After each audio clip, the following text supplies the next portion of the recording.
no compromise. உங்க சைடுலயும் எங்க சைடுலயும். It's a GT promise. GT Holidays, South India's #1 travel brand. Vijay கைது செய்யப்படுவாங்க. இது ஏதோ வெறும் சட்டத்தின் பார்வை மட்டும் பார்க்க முடியாது. விஜய் போன்ற லட்சக்கணக்கான மக்கள் ஆராதிக்கிற ஒரு பிரபலத்தை கைது பண்ணும்போது சில முன்னேற்பாடுகளும் அவசியம். நீங்கள் இங்கே கைது பண்ணுறீங்கன்னா கிருஷ்ணகிரியில் உட்காருவான், நாகப்பட்டினத்தில் உட்காருவான், வீதியில் பஸ்ஸில் கல்லெடு தெரிவான், யாரோ ஒரு குப்புசாமி மேலே ராமசாமி மேலே கல் பண்ணுறோம். பொறுப்பேற்கிறேன்ற ஒரு வார்த்தையை தானே எதிர்பார்க்குறேன். தார்மீக பொறுப்பு, அதையும் கூட தார்மீகத்தை கூட சேர்த்து போடுங்க, இல்லாட்டி லீகலாக கூட பயப்படலாம். நீங்கள் அதை கூட நான் சொல்ல மாட்டேன், நான் எதுவுமே செய்யலைன்னு சொல்கிறத எப்படி சார் ஏற்றுக்க முடியும்? நம்ம அந்த கருத்தை ஆணவம் கலந்து அந்த கருத்தை யாருமே ஏற்றுக்கூடாது. மதியகலனை 2 நாள் நீங்கள் தலைமறைவாக வைக்க அனுமதிச்சிருக்கலாமா ஒரு தலைவன்? அதில் அரசியல் பழிவாங்களே கிடையாது, பேசிக் லா தான். அவர் தான் கையெழுத்து போட்டு நிபந்தனைகளுக்கு உட்படுகிறேன், மீறினால் நடவடிக்கைக்கு நான் தயாராக இருக்கேன்னு எழுதி கொடுத்தது மதியழகன். ஆனால் விஜயினுடைய அந்த கட்சியுடைய வழக்கறிஞர் என்ன சொல்கிறார்? மருத்துவமனையிலிருந்து செய்யப்பட்டு அனுப்பப்பட்ட அந்த சடலங்கள், உடல்கள், அந்த நபர்கள் இங்கே தான் இருந்து வந்தாங்கன்னு எங்களுக்கு எப்படி உறுதிப்படுத்துறது? யார் நம்புறதுன்னு கேட்குறேன். என்ன சார் அக்கிரமம் அது இல்லையா சார்? மனிதாபிமானம் கொஞ்சமாக நீங்கள் சட்டத்தில் முன்ஜாமீன் வாங்கணுங்கிறக்கா நீங்கள் என்ன வேணாலும் பேசுவீங்களா சார்? வழக்கு சிபிஐக்கு மாற்றணுங்கிறக்கா இல்லாதான் சொல்லுவீங்களா சார்?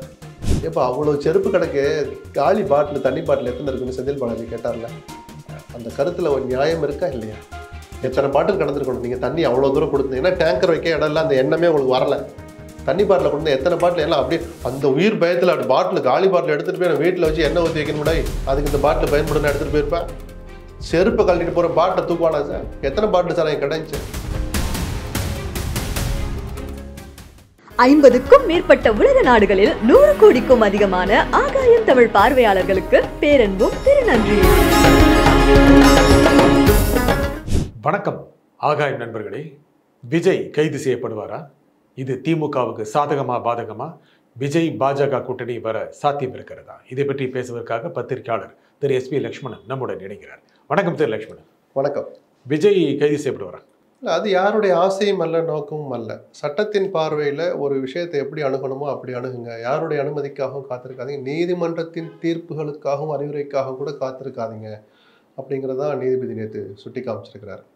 பஸ்ஸை பறிமுதல் பண்ணுங்கன்னு சொன்னபோது எல்லாருமே கொஞ்சம் அதிர்ச்சியானாங்க, எப்படி கூட பண்ண முடியுமா அப்படின்னு. ஆனால் சாதாரணமாக தெரியும், நம்ம ஒருத்தனை போய் இடிச்சிட்டாலோ அல்லது அவன் நம்ம மேலே இடிச்சிட்டாலோ பாதிப்பு கொஞ்சம் இன்சூரன்ஸ் கிளைம் பண்ணுற அளவுக்கு வந்துட்டா 2 பேரும் நில்லுங்க ஐயா வர வரைக்குமா அந்த கான்ஸ்டபிள், அல்லது 2 பேரும் ஸ்டேஷனுக்கு வாங்கினா அந்த வண்டியை எடுத்துகிட்டு போய் ஸ்டேஷனில் நிறுத்துவாங்க.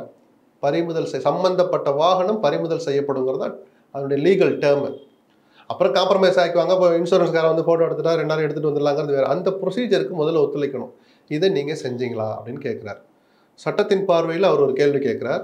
அதை அமல்படுத்தினா நீங்களும் நானுமே என்ன பேசியிருப்போன்னு கொஞ்சம் யோசிச்சு பாருங்கள். என்ன சார் இதுக்கு இல்லாமல் ஒரு பஸ்ஸை பறிமுதல் பண்ணுவீங்க, சீப்பு ஒழிச்சு வச்சா கல்யாணம் நின்றுமா சார் நீங்களும் கேட்பீங்க, நானும் அதை ஒரு வகையில் ஆமோதிப்பேன். ஆனால் நீதிமன்றமே சொன்ன பிறகு அது நடக்கிற போது நம்ம அமைதியாக தான் இருப்போம். இன்றைக்கி யாரும் ஒன்றும் சொல்லலை. இன்றைக்கி நாமக்கல்ல எடப்பாடி அனுமதி கேட்குறாரு, அனுமதி கொடுக்க முடியாதுங்கிறாங்க, அமைதியாக தான் இருக்கிறார் எடப்பாடி. சரிப்பா வேறு இடம் பாருங்கன்னு நேரம் இன்ஸ்ட்ரக்ஷன் கொடுத்துருப்பார். இதவே எதுவுமே நீதிமன்றத்தினுடைய நேற்று நீரோட மறந்துடுங்க.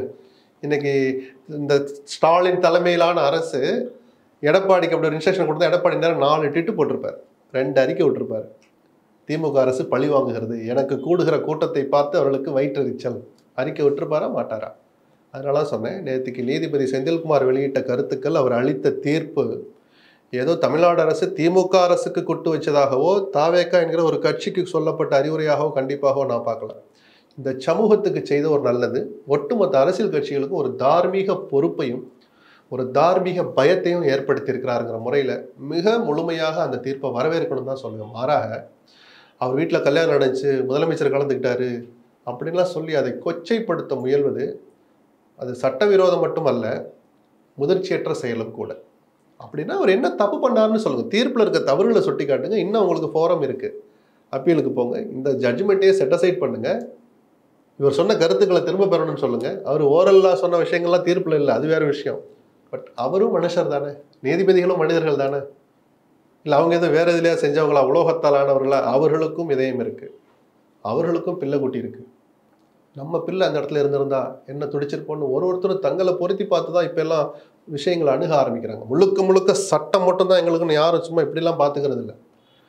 நாங்கள் பொதுமக்களுடைய உணர்வுகளையும் அவர்களுடைய உணர்வுகளையும் நாங்கள் பார்க்க வேண்டியிருக்கலாம். பல வழக்குகள் விசாரணையின் போது நீதிபதிகள் சொல்கிறாங்க. இவரும் பார்த்துருப்பார், அதை வெளிப்படையாக ஒத்துக்கிறேன். நானும் வீடியோக்களை பார்த்தேன், மனசு பதறது. இப்படி ஒரு தலைவரா, இப்படி ஒரு கட்சியான ஏன் கேட்குறார்? விஜயை விமர்சிக்கணும் அவருக்குன்னு ஆசையா? இல்லையே.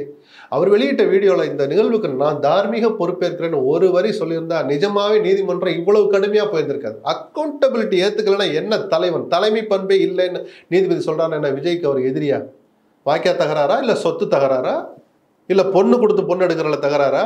இதான ஒரு சண்டைக்கு தானே காரணமாக இருக்க முடியும். எதுவுமே இல்லாமல் உங்கள் மேலே இவ்வளோ பெரிய விமர்சனம் வைக்கிறான்னா காரணம் என்னன்னு முதல்ல விஜய் யோசிக்கணும். கிட்டத்தட்ட எல்லா அரசியல் கட்சிகளும் அதை புரிஞ்சுட்டனால தான் கொஞ்சம் மௌனம் காக்குறாங்க. சோஷியல் மீடியாவில் நீதிபதி தனிப்பட்ட முறையில் விமர்சிக்கிறாங்க, அவருடைய பலன் அவங்க எதிர்கொள்ள போகிறாங்கிறது ஒரு பக்கம் இருக்கட்டும். ஒரு திருப்தியான விஷயம்னா அரசியல் கட்சிகளுடைய மௌனம் எனக்கு ஒரு வகையில் சந்தோஷத்தை கொடுக்குது. எல்லா அரசியல் கட்சிகளும் நீதிபதியை விமர்சிக்க மாட்டாங்க. இல்லை நாங்கள் விஜய்க்கு துணை இருக்கிறோம், நேரம் 4 ட்விட் வந்திருக்கு, அதெல்லாம் இல்லையேன்னு பார்க்குறேன். ஒரு மேலோட்டமாக ஒரு பார்வை பார்க்க, நாளைக்கு என்ன காட்சி நடக்கும் போது இன்னும் அவருக்கு ஃபோனை போட்டு அதெல்லாம் விடுங்க, அதெல்லாம் பார்த்துக்கலாம் அப்படின்னு சொல்லியிருக்கவும் வாய்ப்பு உண்டு. வெளிப்படையாக நடக்கிறத நான் பேசுகிறேன். கைது என்பது ஒரு அரசியல். என்ன அது நீதிமன்றம் சொல்லுதா சொல்லலையா எல்லாத்தையும் மீறி. ஏனென்றால் திமுக அரசு நடவடிக்கை எடுக்கலை, விஜய்க்கு எதிராக நடவடிக்கை எடுக்கலான்னு கூட திருமாவளவன் சொன்னார். அப்படி நடவடிக்கை எடுக்க திமுக தயாராகுமா? திருமாவளவன் சொன்னதுடைய நோக்கம் கூட, ஏன்னா விஜய மற்ற யாரை விட அவருக்கு உள்ள இருக்குமோ, இல்லை முதல் நாளா வெளியே வந்து திருமாவளவன் தான் முதல்ல விஜய் கிட்ட போவாரோ ஒரு பேச்சு ஒரு சில மாதங்களுக்கு முன்னாடி இருந்துச்சு. அந்த திருமாவளவனே ஏன் மௌனமா இருக்கிறீங்க, அண்டர் கிரவுண்ட்ல டீலிங் இருக்கான்னு கேட்கிறாருன்னா, இது மாதிரி திருமாவளவன் எத்தனையோ கசப்புகளை அனுபவங்களை தாண்டி வந்தவர்.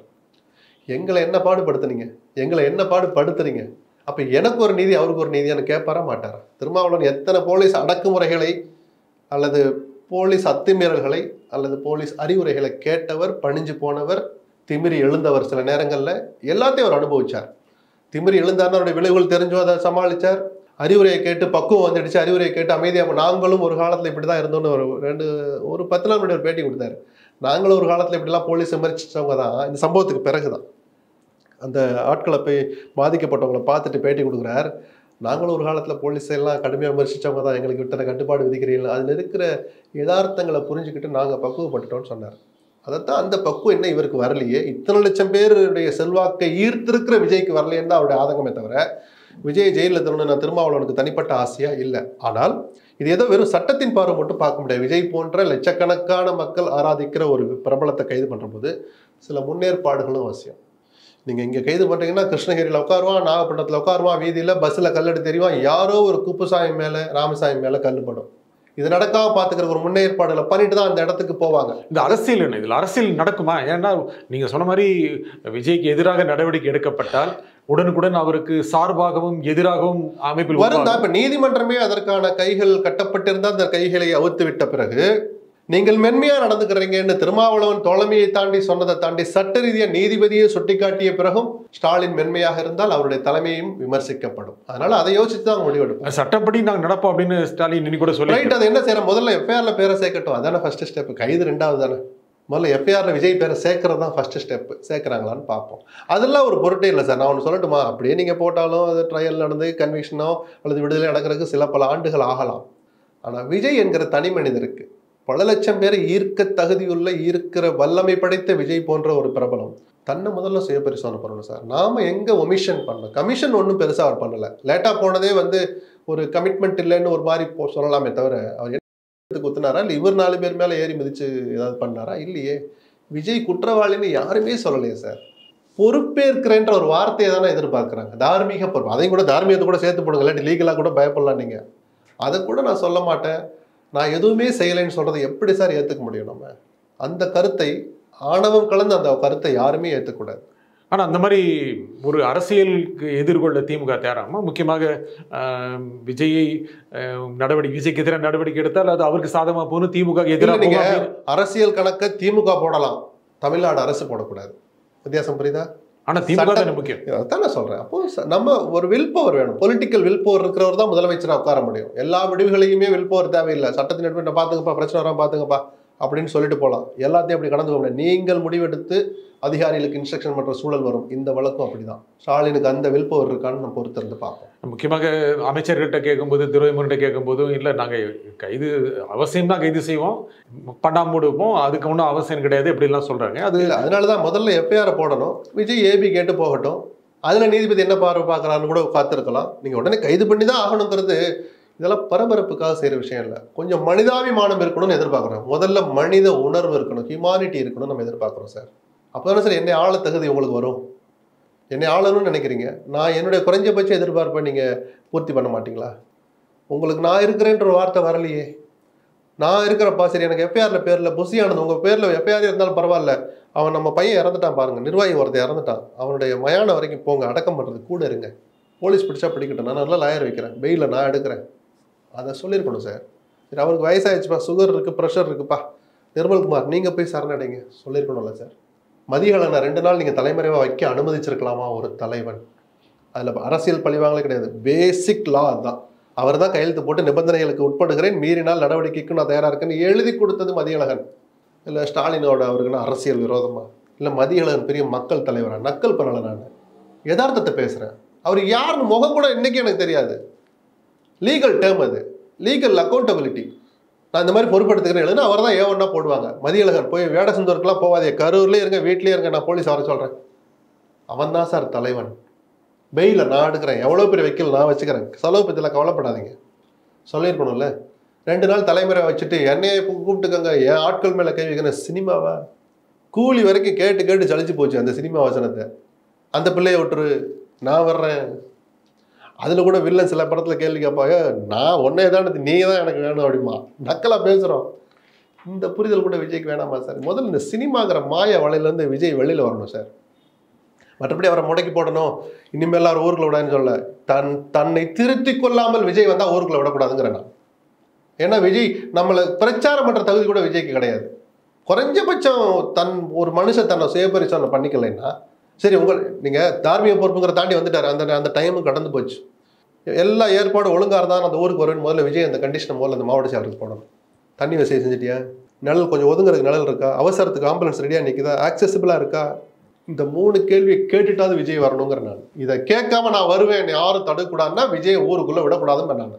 ஆனால் ஒரு பின்னால் அரசியல் இருக்கு. விஜய் பின்னால் இப்பொழுது பாஜக இருக்கிறது, பாஜக அணியில் சேர போறாரு, அதிமுக பாஜக அணியில் சேர போறாரு சார். சேர்ந்தா அது அவருடைய உரிமை சார், வாய்ப்பு இருக்கா? ஆனால் தெரியாது நமக்கு. அம்பலத்துக்கு வரட்டும், விமர்சிப்போங்கிற நான். வாழ்த்து சொல்வோம், விமர்சிப்போம். அப்போ எதுக்காக கொள்கை எதிரின்னு சொன்னா அப்போ நீயும் 10ஓட 11 தானு அப்போ கேள்விகள் வரும், பதில் சொல்லட்டும். விஜய் நான் பிஜேபியோட தான் கூட்டணி போவேன்னு அறிவிக்கிற உரிமை அவருக்கு இருக்கு.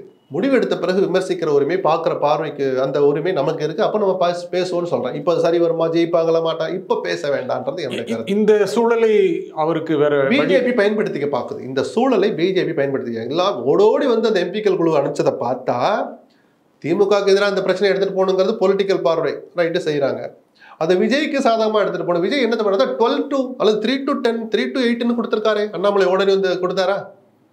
சில வீடியோ வர நேற்று அண்ணாமலை என்ன சொல்லிக்கிறார், நான் என்ன தாவேக்காவுக்கு மார்க்கெட்டிங் ஆஃபீஸரா, அவரை போய் கேளுங்க போனாரா? மக்களும் இப்போ நம்புகிற மக்களும் ஏதோ சதி நடந்திருக்குன்னு நம்புகிற மக்கள் இன்னைக்கு இருக்கிறாங்க. ஜெயலலிதாவுடைய மரணத்தில் சசிகலாவை நம்பினவங்க தான் தமிழ்நாட்டு மக்கள். ஒரு வீடியோ வந்த பிறகு தான் அவங்களுக்கு ஒரு தெளிவு வந்துச்சு. நிஜமாவே இந்த அம்மா இப்படி கிடக்குது, அப்போ நிஜமாவே உடம்பு சரியில்லை போல இருக்குன்னு அந்த ரெட்டை ஜடை போட்ட அந்த வீடியோ தான் சசிகலாவுடைய அந்த கரையை, அவர் மீதான கரையை தொடச்சிச்சு. யாருமே வந்து பிரச்சாரம்லாம் வரல, இயல்பாகவே மக்கள் மனங்கள்லேருந்து அது கரைஞ்சி போயிடுச்சு. அது மாதிரி முதல் 2 நாள் சதி நடந்திருக்கும் போல நம்பினவங்க இருக்காங்க, இன்னைக்கு இருக்கிறாங்க. அந்த வீடியோ ஒன்றா வர ஜென்ரேட்டர் நாங்கள் ஆஃப் பண்ணல, அவங்க ஆட்கள் தான் ஆஃப் பண்ணாங்க. யாரும் தள்ளி கத்தியில் குத்துனா சொல்கிறாங்க, ஒருத்தன் கூட கத்தி காயத்தோடு வரலை. 41 பேர் எந்த சூழல் அந்த கூட்டத்தை பார்க்க போனான்னு குடும்பத்தினர் அத்தனை பேரும் பேட்டி கொடுக்குறாங்க. விஜயை பார்த்துட்டு வரேன்ட்டு போனாங்க, என்கிட்ட கூட சொல்லலை, ஆஃபீஸுக்கு போயிட்டு வரேன்ட்டு போச்சு, அங்கே போய் நின்றுருக்குது. அப்போ எல்லோரும் அங்கே நின்றவங்க தான் போயிருக்காங்கிறது அவங்களும் புரிஞ்சுக்கிறாங்கல்ல. ஆனால் விஜயினுடைய அந்த கட்சியுடைய வழக்கறிஞர் என்ன சொல்கிறார், மருத்துவமனையிலேருந்து போஸ்ட்மார்ட்டம் செய்யப்பட்டு அனுப்பப்பட்ட அந்த சடலங்கள், உடல்கள், அந்த நபர்கள் இங்கே தான் இருந்து வந்தாங்கன்னு எங்களுக்கு எப்படி உறுதிப்படுத்துறது, யார் நம்புறதுன்னு கேட்குறாங்க. என்ன சார் அக்கிரமம் அது இல்லையா சார்? மனிதாபிமானம் கொஞ்சமாக. நீங்கள் சட்டத்தில் முன்ஜாமீன் வாங்கணுங்கிறக்கா நீங்கள் என்ன வேணாலும் பேசுவீங்களா சார்? வழக்கு சிபிஐக்கு மாற்றணுங்கிறக்கா இல்லாலாம் சொல்லுவீங்களா சார்? இதுதான் கூடாதுங்கிற நம்ம முதல்ல மனிதத்தன்மையோடு நடந்துக்கணும். அப்புறம் தான் நீங்கள் ஆட்சியை பிடிக்கிறது, கூட்டணி வைக்கிறதெல்லாம் நீங்கள் என்ன வேணாலும் பண்ணுங்கள், அது உங்களுடைய உரிமை. மக்கள் ஒரு முடிவு எடுத்து அந்த நேரத்தில் உங்களை ஒரு பார்வை பார்த்து எடை போட்டு ஓட்டு போடுவான், இல்லாட்டி புறக்கணிக்க போகிறான். மனிதத்தன்மையோடு நடந்துக்கணுங்கிறது நம்முடைய பயன்படுத்தி நினைக்குதுங்கிறீங்க. அவர் இப்போ ஒரு கொஞ்சம் சிரமத்தில் இருக்காரு, சிக்கல் இருக்கிறாரு, சட்ட பிரச்சனை இருக்கிறாரு. இல்லை சிபிஐ வேணும்னு தெரிஞ்சோ தெரியாமலே கேட்டார்ல. ஒருவேளை இன்னைக்கு இங்கே மறுத்துட்டாங்க, சுப்ரீம் கோர்ட்டுக்கு போகிறாங்க, சிபிஐக்கு மாத்திரதா வச்சுப்போமே, என்ன பண்ணுவாங்க? விஜய்க்கு அப்படியே ஒரு ரசீது புக்கு எடுப்பா, கார்பன் காப்பியை வச்சு க்ளீன் ஷீட் எழுதி கொடுத்துருவாங்கள. என்னங்க விசாரிச்சு பார்த்தா A1 உங்களை தான் சேர்க்கணும் போல இருக்கே.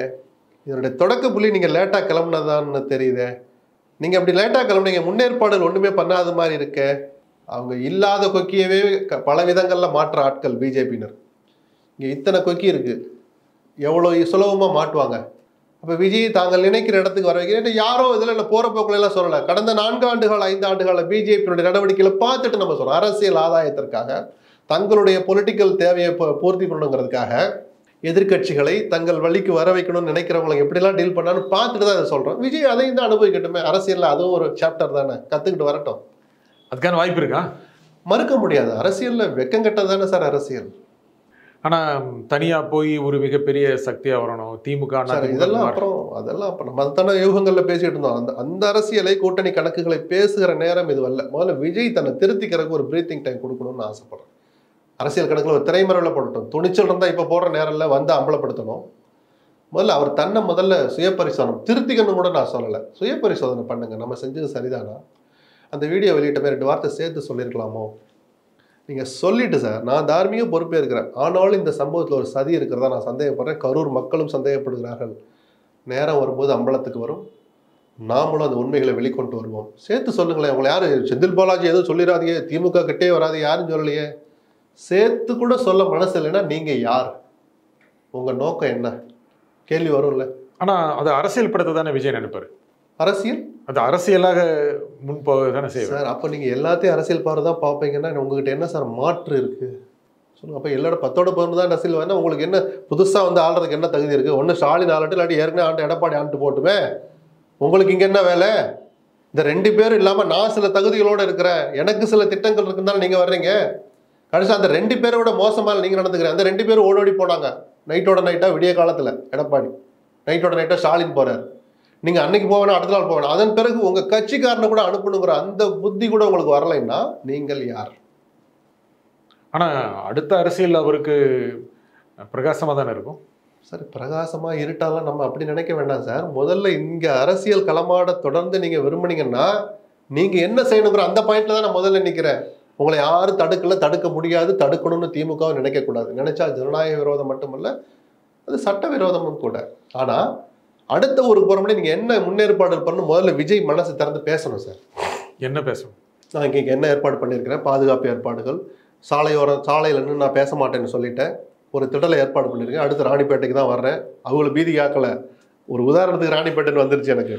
ஏன்னா அவர் அறிவிச்சு ரத்து பண்ண ஊருன்னு நினைக்கிறாரு. இந்த வாரம் போயிருந்துருக்கணும். அப்போது நான் ராணிப்பேட்டைக்கு வரதுக்கு முன்னாடி அந்த ஊரில் காலி மைதானத்தை ஏற்பாடு பண்ண சொல்லியிருக்கிறேன். பொதுமக்களுக்கு இடையூறு இல்லாமல் பார்த்துக்கணும்னு நான் சொல்லியிருக்கேன்னு ஒரு வீடியோ வெளியிடுங்க. அப்போ தான் நீங்கள் குறைஞ்சபட்ச ஏற்பாடுகள் பண்ணியிருக்கேன்னு நாங்கள் நம்புவோம். மக்களில் நானும் ஒருத்தர் தானே, நீங்களும் ஒருத்தர் தானே, நாம் நம்புவோம். அதை செய்யணும்.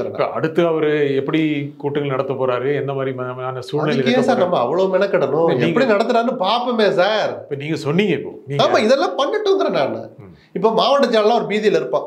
என்ன ஏற்பாடு பண்ணாலும் புசி ஆனது நம்மளை கை காமிச்சு அவர் தப்பிச்சிடறாரு. ரோய் நேரம் மாவட்ட செயலாளர் பூரா குரூப் கால் பேசிட்டு இருப்பாங்க, கான்ஃபரன்ஸ் காலில். நம்ம கொஞ்சம் உஷாரா இருக்கணுமாப்ல, இவங்க ஆள் சரியில்லை அப்படின்னு பேசிட்டு பண்ண மாட்டானா. நம்ம சிரிக்கிறோம், நெஜாதான். அப்போ நம்ம ஒரு வக்கீலை ரெடி பண்ணிக்கிட்டு தான் இனிமேல் கூட்டத்துக்கு ஏற்பாடு பண்ணணும். அவங்க மனசுல ஒரு பயம் தயக்கம் இருக்குல்ல.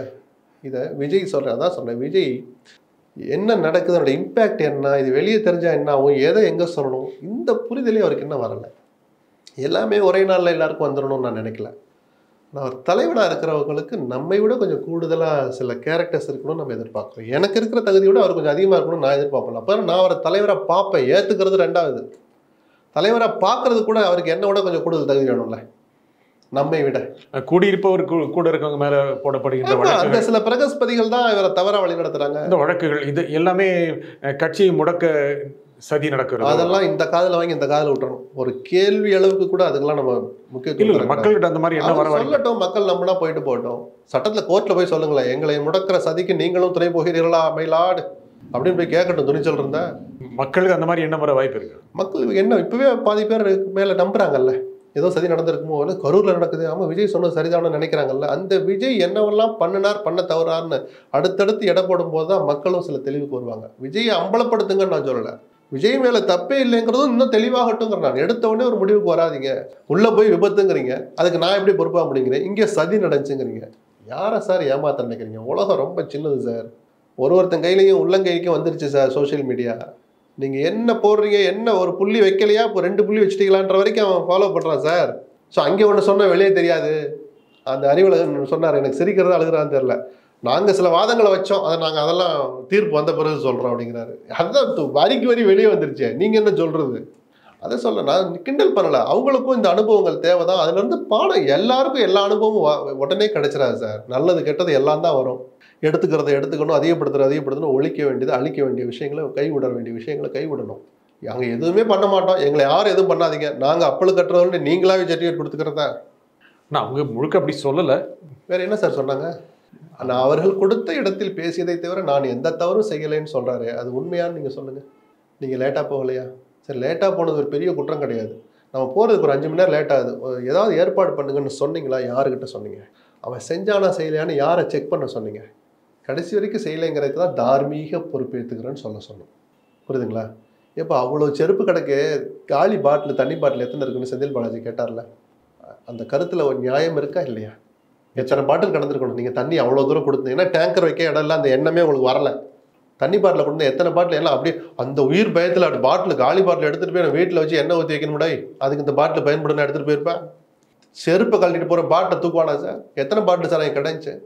ஸோ தண்ணி கொடுத்தாரு, தனக்கு வச்சிருந்த தண்ணியை விஜய் தூக்கி போட்டார். அது அவமானம் யார்? உயிர் தண்ணி, அது விஜய் கொடுத்தது உயிர் தண்ணி, பாராட்டலாம். நம்ம எவ்வளோ பேருக்கு அவரால் கொடுத்துருக்க முடியும்?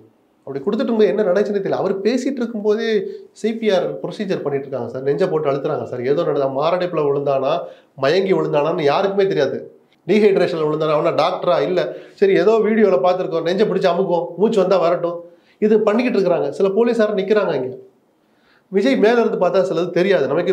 எப்போ நான் பேசலாமா, என்ன நடக்குதுன்னு கேட்குறாரு, அதெல்லாம் செய்கிறாரு.